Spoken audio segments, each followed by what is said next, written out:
Welcome to the Budget Mom YouTube channel. I'm Miko Love from thebudgetmom.com, and we have Ryan back today to do another budget recap. And we're going to be going over our June budget, our June numbers and goals and spending.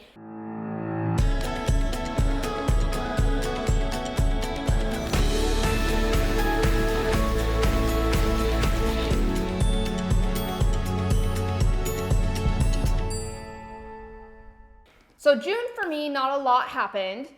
I would say more is coming. July and after, it's like nutso for it's you. Nuts. Yeah, that's true. I have 3 major vacations. I have my wedding. I have my honeymoon. Oh my gosh. I have Chris's birthday happening in July. Oh, that's right. Yes. James's birthday is in August James's too. birthday is coming in August, where we're doing, so little backstory. I've never thrown a birthday party for my son where we invited his friends. Okay, I know that sounds horrible. I'm not a horrible mom, I promise. Aww. But before, those relationships with friends at school, they were acquaintances and friends, right. But he never said, Mom, I want to invite these people. Yeah, I get that. As he's getting older, those relationships are becoming more established. Oh, that's fun. So now he has besties. Oh, so cute. Now he has his little pack of besties. Aww. So he asked this year to do a barbecue here at the house. And I gave him permission to invite 10 of his friends from school. That'll be that's so fun. happening Oh in my August. Gosh, Thank exciting. gosh we're doing it on a Saturday where Chris can help me barbecue the hot dogs and hamburgers. And deal with 11 children. I put on the invitations, parents welcome. Parents encouraged. Yeah, parents welcome, because I don't know how I'm going to handle all these 10 boys. That is new for you, I guess. It is new. Yeah. And so we have that. Luckily, I have his sinking fund. That's right. So also in June, what's happening, it was James's last day of school. So Couple fun. of really great things. One, I love summer break with my kiddo. I don't get a lot done. Right. But it's memories I'm going to cherish forever. And gosh, James is turning 10 in August. It's such a wonderful time. Wow. I am loving this age because they're independent. Right. They're independent enough to say, Mom, I want to do my own thing. And I'm like, go for it. Yeah. But still they're at that stage in life where they're like, Mom. Yeah, like, Mom, come do this with me. Yeah, Mom, come do this with me. Or Mom, come do this with me. And so I'm loving it. Yeah. Love it. But also with that, I'm saving a ton of money on gas. Man. I'm not dropping him off to and from school every single day. Now, backstory on that, it takes me an hour to drop him off and an hour to go pick him up. So I lose 2 hours out of my day. It's a half hour to get to the bus stop and a half hour back. Gosh. Just because we live out in the middle of nowhere. So saving money on that. Gas. Gas, yeah.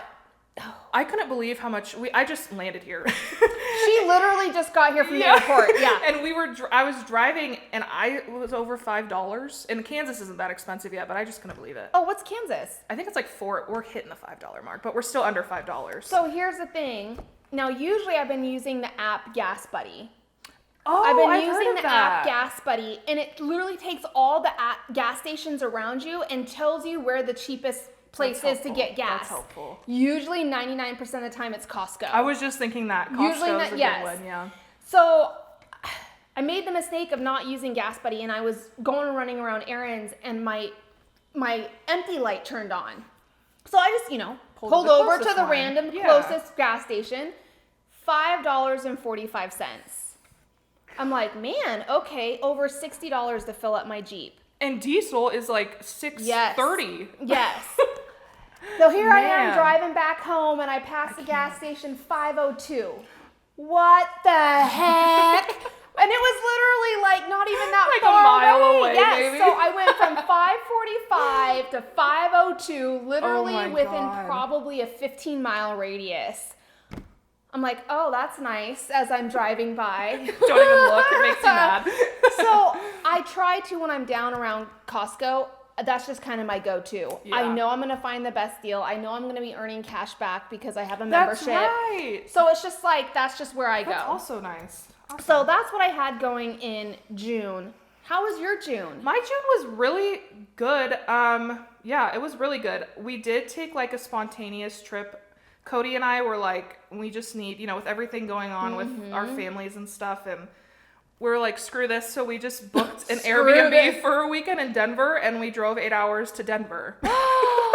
So we did that just to get away. The change of scenery, it was beautiful. I love that. Yeah. Fun story. Chris and I were on our way to Cabo one year, and we get there to get on our flight, and they're like, oh, and by the way, we were on a connecting flight. So we were in a layover. We were in Salt Lake City at the time. And so they basically said, oh, sorry, we don't have a flight for you. I remember that. Do you remember that? Happened recently. Yes, it was just last year. Yeah. And Oh so my we don't God. have a flight for you. We have a flight to go to Denver from Denver to Cabo. So you're going to have to get on this flight to Denver. I'm like, well, here's our tickets showing us going from Salt Lake City to Cabo. And they said, well, we don't see you on there. The plane is full. What? So they flew us What to a Denver. nightmare. Made us stay in Denver That's for right. a night. I remember that. Yes. And guess what? They didn't pay for our hotel. Nothing.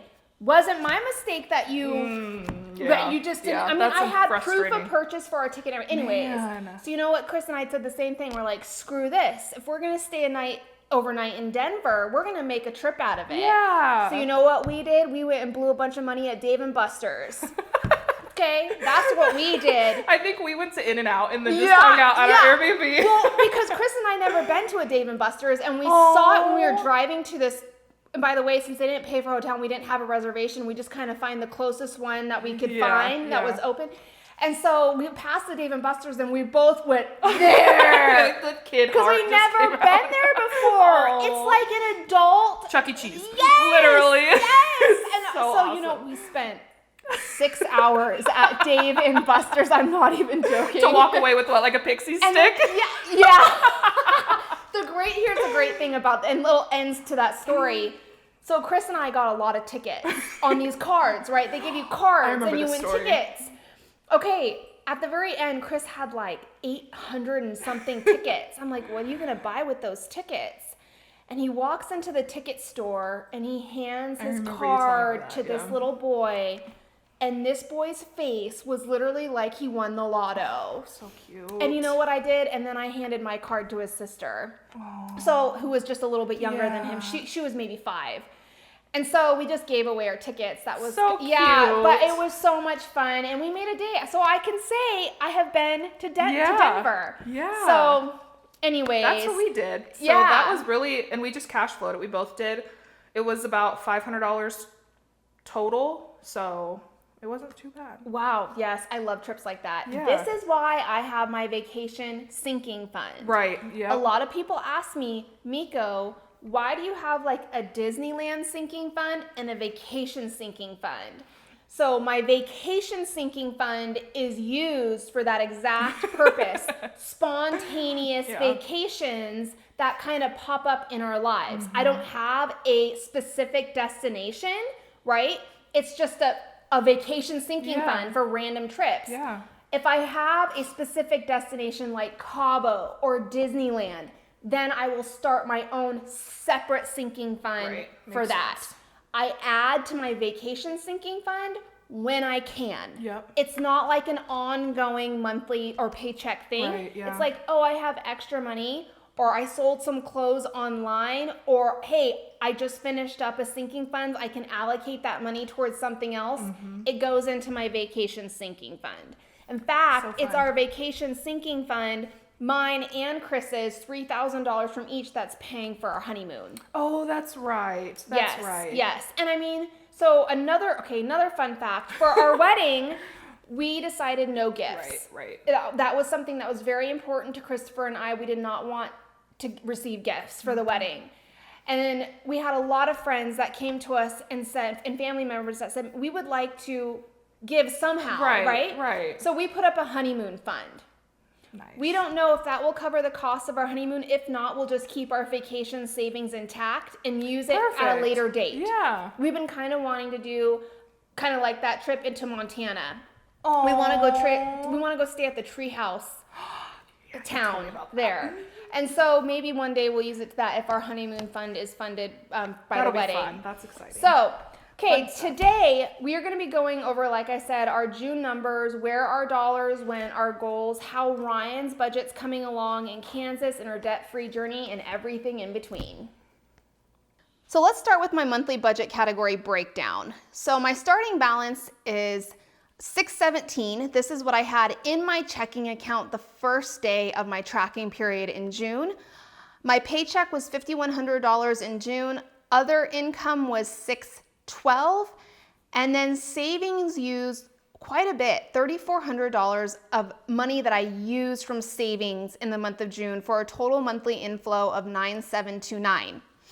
Now, I was under budget for most of these. I was hugely over budget in some of these, like my gas and car and also household. Here's why. My gas and car, I had to use my car maintenance sinking fund because I had bad wheel bearings that I had to go get replaced. For the $950 for the household, and you can see that on my expense trackers. We'll just go to my checking account expense trackers. I decided to use $1,700 of my house maintenance sinking fund to put a fence around my garden. And then I also had to use $1,000 of my emergency for a household expense to fix my fridge. My fridge went kaput due to a bad compressor in my LG fridge. So that's where that came in. But the rest of them, and you always want to be over savings and debt. So I budget $1,800 for savings. I saved $2,076. So I was under. Look at my food costs. Now people will ask me, Miko, why is your food only $338? So I budget for me and for food around the house $500. But technically I live with Chris too. Right. And so he also contributes to food. Chris came in and really helped contribute. So I would say with Chris's contributions, we really spent probably around $600 this month. Nice. So he came in and helped with half, just with the rising cost of food. We did eat out more than we've ever have due to Chris's sports activities. And so that's one reason he came in and helped with the eating out costs as well. Nice. So it was really low there. I was over in my fun and entertainment by a little bit. Not too bad on health and beauty. I was under. So really all in all, I know why I was over when I was over. Yep. So I was off by $2. That's just due to rounding. Yep. I saved 21% of my inflow amount. Now, if you look at my investment and savings breakdown, I invested 8% of my inflow. 37.5 went to non-retirement brokerage accounts. 62.5 went to my son's 529. And all of these are automatic investment contributions. Same amount, same day, same funds. Okay, this is dollar cost averaging. In my savings, so your income does not include any savings used. So if you look at just my income, I saved 33%. Of that, 67% went towards sinking funds, 28% went towards my wedding, 2% went towards my $5 challenge, and I saved $66 for the 2022 savings challenges. If you look at this, so why is this page helpful? It's not important just to know these top two, your overall. What you're wanting to do, especially if you're working on multiple goals, which by the way, it's more uncommon to not work on multiple goals than it is to just work on one. More realistic. This is real life, right? You're gonna be working on many different things. And I am. I'm doing many different things. And so you wanna make sure that your money, most of your money is going towards your top priorities. Does this align with my financial goals? Absolutely. Those upcoming sinking funds, holidays, events, occasions, expenses, and my wedding. Huge. That's awesome. Yay. Okay, the next one is my monthly spending comparison. So we're looking at my June spending compared to last month in May. I had an increase of my inflow by 2,544. That's just because I had used a lot of that savings. Now, if it's in green, I spent less in June than I did in May. And if it's in red, I spent more in June than I did in May. So I was looking at this. So obviously right here in my gas and car, I spent more because I had that car repair I had to do. And look at my household, same thing, right? If there is an increase or decrease in your inflow, that has to be reflected somewhere in your spending. So obviously I had an increase of income because I had these higher expenses that you'll see in my spending here. Right. Okay, so here is my June monthly budget category breakdown. I came into June with about $286 in my checking account. Earned income is $4,214. Other income is $75, which is just reimbursing for some bills from Cody, which brings my total monthly inflow to $4,576. Everything here with the green dot means that I was under budget. Everything with the red dot means I was over. The biggest thing is this. $73 on Ryen, which is so, if you've been watching since February, it's been so insane. I set a $200 limit, like a budget, I guess you could say, and then only 73. So I was $126 off under budget, which is amazing because I've been spending well over $300 a month for her and just getting everything situated there. Here's this vacation for $240 is what I contributed for my half. But if you do notice, I did kind of go over in gas because I just counted that as a separate, I kept it in my gas category. I didn't count it in my vacation category. So that's why there's that overage in gas. Other than that, I was under in pretty much a lot. So food, I was under, personal, I was under, miscellaneous under, let's see. Debt, I was able to put $892, which is the highest I've been able to put since February. So I'm really excited about that. But it's always good to be over budget in that. And then savings, I was able to save $316, and it's good to be over in budget in that too. So I was off by nothing. It's pretty easy to zero out when you don't use cash. So that also helps. So I was off by nothing. You're not using cash at all. I'm not at all. And it's been going fine. Ryen is a cashless user. So if you're wondering if you can do the budget by paycheck method without cash, there you go. I will say that I do recommend using cash envelopes if you're at first because that was a game changer for me. And then I kind of slowly started like getting rid of them and then just phased out with them. And it's been going fine. So I'm going to keep doing it. Moving over to my monthly debt and savings breakdown, I was able to put 19% of my inflow towards debt, $883 towards my student loan. This pupper is almost paid off, which I'm so excited about. I reran my numbers now that I was like not so scared to look at them because of my whole like life changing in February. I was really discouraged about my debt payoff. But obviously family is more important than debt payoff to me. So I'm able to, if I were to put, let's say $883 towards debt, or I did $900 towards debt every single month, I would be able to be debt free in February, which is pushed back from what I was hoping for by the end of this year, but it's fine. I'm so happy about it because it's less than a year away. So, so and then think about what you can do with this $883. I know, right? I need to start saving for a debt free trip because I didn't even think about that. Debt-free celebration. Right. Even if it takes me 2 years to save, that's fine. As far as saving, I did save 7%. Sinking funds, $221. And I was able to save $95 for my savings challenges, which I was really happy about. Comparing June to May, I did have a inflow change of $227. Everything here in red, lots of red. I spent more in June than in May. So barely, small amounts. So $11 more in food, $31 more in personal. Gas is obviously more expensive because of our trip. I've spent $0, so anything is over for that. I was more in household, only by $14. I did put $92 more away for debt, which is a good thing. And then I saved less, $34 less, which I'm still happy about. Debt is my number one priority. So that's where I'm funneling most of my extra discretionary income at. So overall June was a good month for me. So that is our June budget recap. Big purchases for me in June.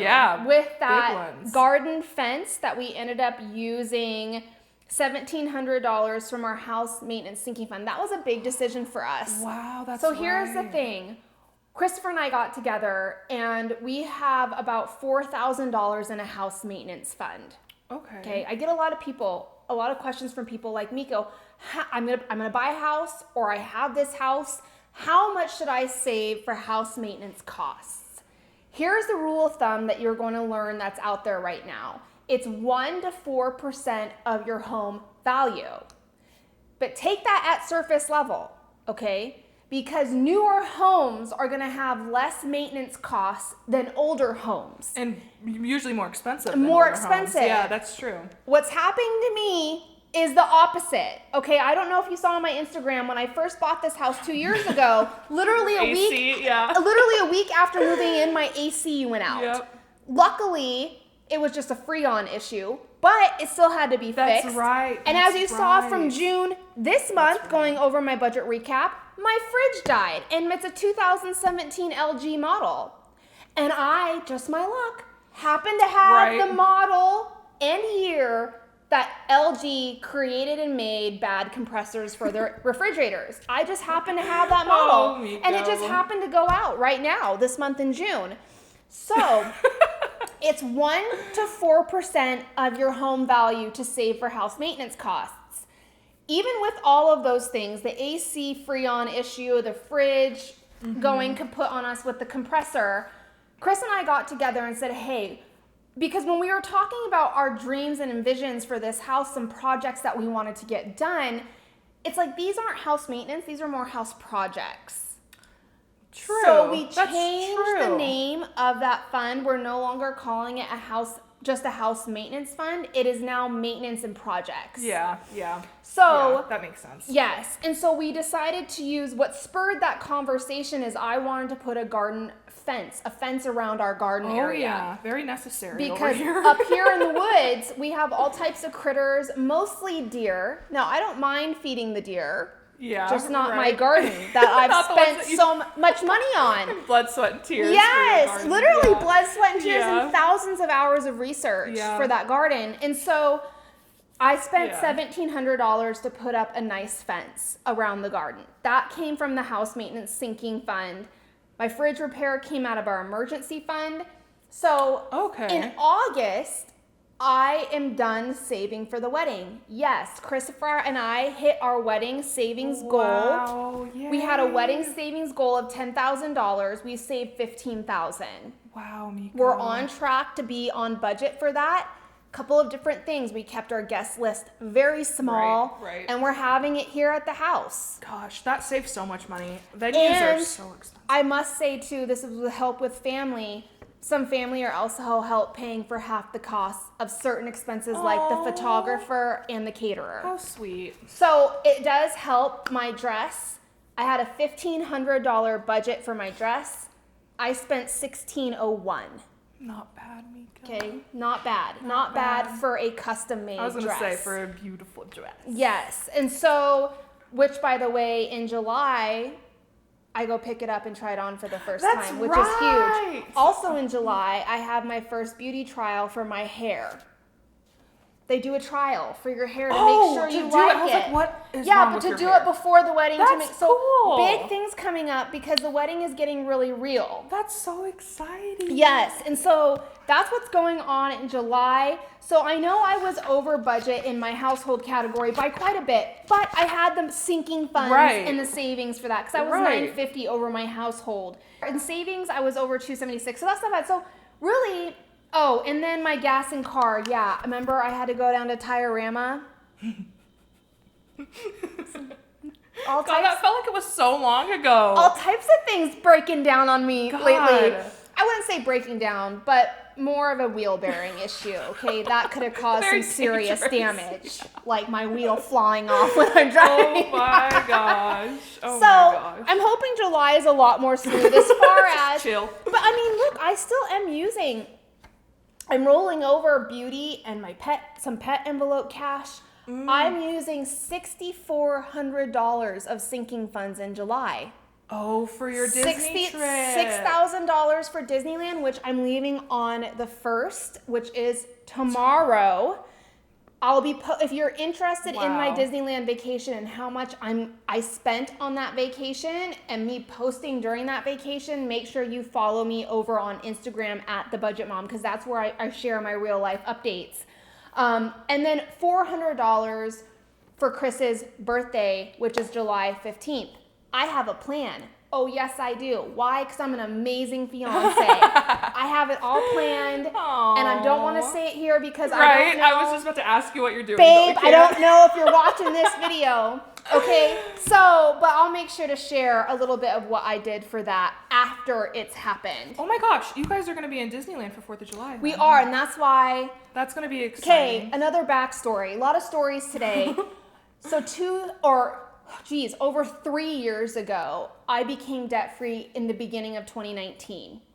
My son, and if you've been following me since then on my Instagram, my son was a big part of that journey. Okay, I would not have accomplished that without my son being in the picture, plain and simple. So when we became debt-free, I asked my son, what would you like to do to celebrate this such amazing win in our accomplishment in our lives? And he said, I want to go to Disneyland. That's going to be so fun. So I said, done. I started saving for it immediately, then COVID hit.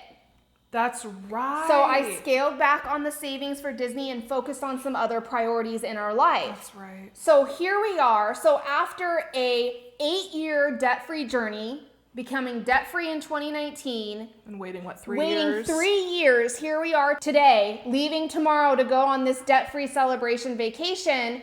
And that's after 2 years of really honing in and saving for that Disney goal. That's going to be so special. So it's an accumulation of all of these steps. Right. And saving and debt payoff and all these things that landed us.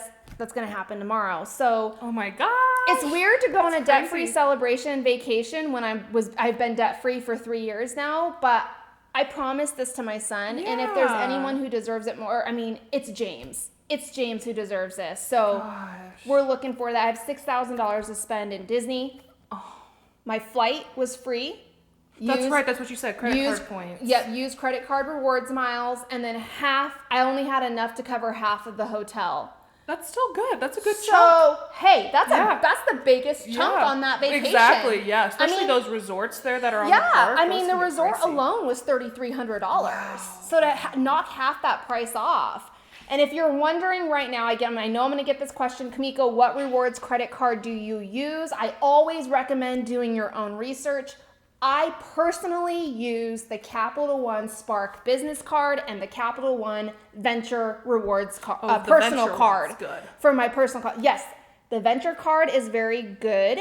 That was one of the things that I got for myself when I became debt-free and started really focusing on raising my credit score. Yeah. So when I first hit the 800 credit score mark, I applied because that is kind of a hard one to get just because the rewards are so good. And I love it. And there's no fee. Yeah. And you can use your reward points on literally any travel expense. Hotel. Even Amazon, you can a hotel, do that. Flights, anything, car rental, anything, and there's no blackout dates. It's amazing. Perfect. Anyways, so that's what I use in my life. So that's what we have coming up. We have Disney vacation. We have Chris's birthday, July 15th. Wow. I know. That's funny. That's my best friend's birthday too, July 15th. Yeah, and July 4th, we'll be in Disneyland, which is going to be a great experience. That's going to be so special. That's going to be so much fun. Picking up the wedding dress on the 10th of July. Okay, last story for this video. Okay, so if you don't know, you probably don't. I don't know if you do. I'm 38 years old, going to be 38 in November. Okay, Christopher and I always knew we wanted to have more children. Mm-hmm. Okay, this was something that we had talked about long before ever deciding getting married, right? You have to talk about your long-term goals your future. Here's the thing though, I'm 38. I'm going to be turning 40 in just a couple of years. And I don't know why, but the 40 mark scares the crap out of me. Yeah. Okay. 30 wasn't that bad. 35 wasn't that bad. But 40, for some reason, it's got me worked up a little bit. I just wanted to make sure to throw out any unknowns of any issues before we started our fertility journey. Yeah. And so I took it upon myself. I made my first fertility appointment, which is happening on the 19th of July for me. Wow. Just to run some tests. Right. Make sure everything's good. Right. Because premenopause becomes real after you hit 40. Some people start really late. Some people start really early. You don't know. Yeah. They can't even tell you if it's hereditary, So anyways, that's what I have going on in July. I'm also meeting with my financial advisor on July 20th. So I like to meet with him once every 6 months. If you're wondering, I manage my own investments, but then I also have investments with the financial advisor. Okay, another tip. Right now, I know I've been getting this question a lot. I know we've been seeing a lot of volatility in the market, mostly down. Okay, and I'm getting questions, should I halt my investments because I'm losing a lot of money? My answer is no. So I've talked about dollar cost averaging before and how important that is to minimize risk if you are a long-term investor. Okay, you are buying when the market is up and you're buying when the market is low, and you are averaging out those returns and minimizing the risk. Dollar cost averaging, you are investing a specific amount on the same day every single month. Like if you are investing in a 401k, you're already doing this. Okay, same dollar amount, same time of the month, same fund. Yep. So keep at it. You have to remember investing is a long-term gain. And you only really come on top of that if you stick it out even through these scary times. Yep. If you can, at least invest in your retirement account or employer-sponsored retirement plan up until that employer contribution amount, that employer match. Take advantage of that employer match if that's the minimum that you can do. If not, continue on your investing strategy that you have going on right now. Oh, drop. Man, that was a lot of... I know, right? I'm sorry. Like a 45-minute video. I just read you a whole book, like a story time, because that was full of a lot of stories, but hopefully helpful information to you. So if you found this video helpful, please like it and don't forget to subscribe. Ready? Yeah. Okay. Okay, okra-doker. So now okay. New page. New page. Okay, what happened in June? Let's take a look. June. Okay.